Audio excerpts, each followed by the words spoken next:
Ciao a tutti, oggi sono molto felice di presentarvi questo kit in collaborazione con Semplici Bijou che contiene i materiali per realizzare un ciondolo che abbiamo deciso di chiamare Explore perché appunto è dedicato alle esploratrici, avventuriere, donne coraggiose del passato che hanno compiuto diverse imprese particolari molto importanti. Per esempio questo è il primo kit dedicato a Annie Londonderry che ha effettuato per la prima volta il giro del mondo in bicicletta, è stata la prima donna a girare il mondo in bicicletta. Poi gli altri kit saranno dedicati a Jean Barré, a Rosie Swell Pope, Amelia Earhart e Annie Smith Peck. Jean Barré è stata la prima donna che ha circonnavigato la Terra, tra l'altro fingendosi un uomo, ed era anche una botanica. Poi Rosie Swell Pope era invece una maratoneta, per cui negli anni 70 ha compiuto il giro del mondo in corsa, raccogliendo fondi tra l'altro per cause benefiche. Poi Amelia Earhart invece è un'aviatrice statunitense, è stata la prima donna ad attraversare l'Atlantico in volo. E poi Annie Smith Peck, che era un'alpinista, un'archeologa e appunto un'avventuriera. Avevano tutte vite interessanti, tutte pioniere diciamo nel loro ambito. E per questo abbiamo deciso di dedicare questi kit a queste donne coraggiose. Adesso vi faccio vedere i materiali che sono contenuti nel kit, prima velocemente, poi sulla tavolozza, e poi vi farò vedere quale è questo ciondolo che abbiamo creato questa volta. A tra pochissimo. Velocissimamente vi faccio vedere i materiali nelle bustine. La protagonista di questo ciondolo è una goccia di cristallo 25x18 mm, poi ci sono mezzi cristalli da 3, le mini chevron, le kite, le rocaille nelle 3 misure e poi la catenella, gli anellini e il portaciondolo. Adesso li guardiamo più da vicino. A tra pochissimo. Il materiale contenuto nel kit per realizzare il ciondolo Explore nella versione Annie Londonderry è questo che vedete. Guardiamolo più da vicino, quindi il gancio portaciondolo in stile tibetano, gli anellini e la chiusura a forma di cuore, la catena in oro rosa alluminio diamantata, ce ne sarà 1 metro.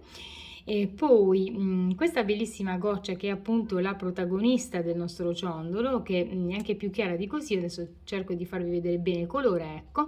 Infatti questa goccia misura 25x18 mm ed è nel color emerald, ecco qua.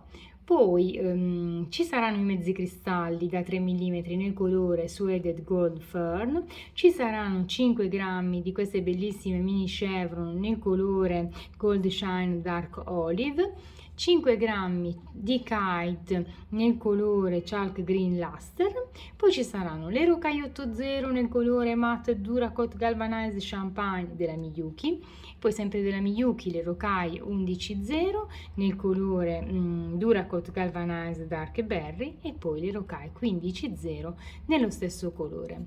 Vi ricordo che per vedere le altre combinazioni di colore ideate da René dovrete guardare fino alla fine del video, in cui ci saranno appunto le slide con i diversi materiali, e poi sarà a voi, nel caso in cui decidiate di acquistare un kit, scoprire il risultato finale. Io invece vi faccio vedere com'è il ciondolo appunto Explore in questa versione. A tra pochissimo. Ecco, e questo è il ciondolo appunto Explore, ve lo faccio vedere, quindi questo appunto è il risultato della lavorazione dei materiali che avete visto. L'abbiamo effettivamente chiamato così anche perché queste kite insieme alle mini chevron sembrano delle frecce che puntano in varie direzioni, quindi rappresentando un invito proprio all'esplorazione.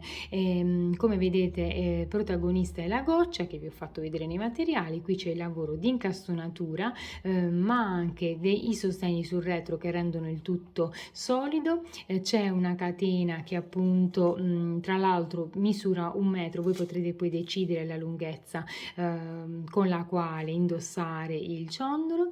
Ovviamente spero che vi piaccia, vi do l'appuntamento al tutorial tra pochissimi giorni qui sul canale, e poi vi ricordo che ci sono le slide, qui vi lascio le slide con le altre bellissime varianti di colore scelte da René dedicate alle altre esploratrici. E poi comunque nel caso in cui realizzate questo ciondolo sia con i materiali a vostra disposizione sia con i kit, vi ricordo di taggare me o Semplici Bijou perché ci fa tanto piacere vedere le vostre versioni. Vi ringrazio tantissimo per il vostro sostegno e ci vediamo presto col tutorial. A presto!